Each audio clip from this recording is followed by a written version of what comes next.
From here I could hear the fan on the inverter rising in the morning. So it's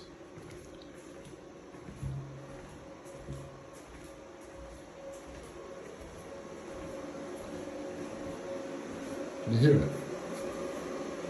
I quite like it now. At first it annoyed, it was a bit annoying.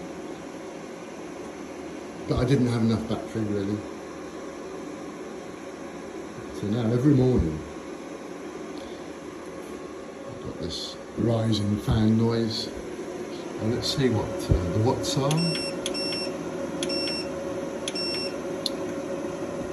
3,000 watts, which is 3 kilowatts, and the house is using 135.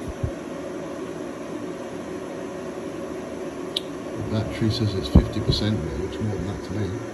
That battery level isn't always good. It's there it's saying 27%,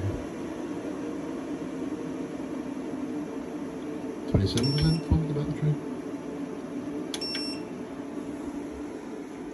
Anyway, let's have a look outside. The fan's just gone down, so the sun's gone in a bit. Yes, it has. You see, it's still charging with these things. Live from Spain.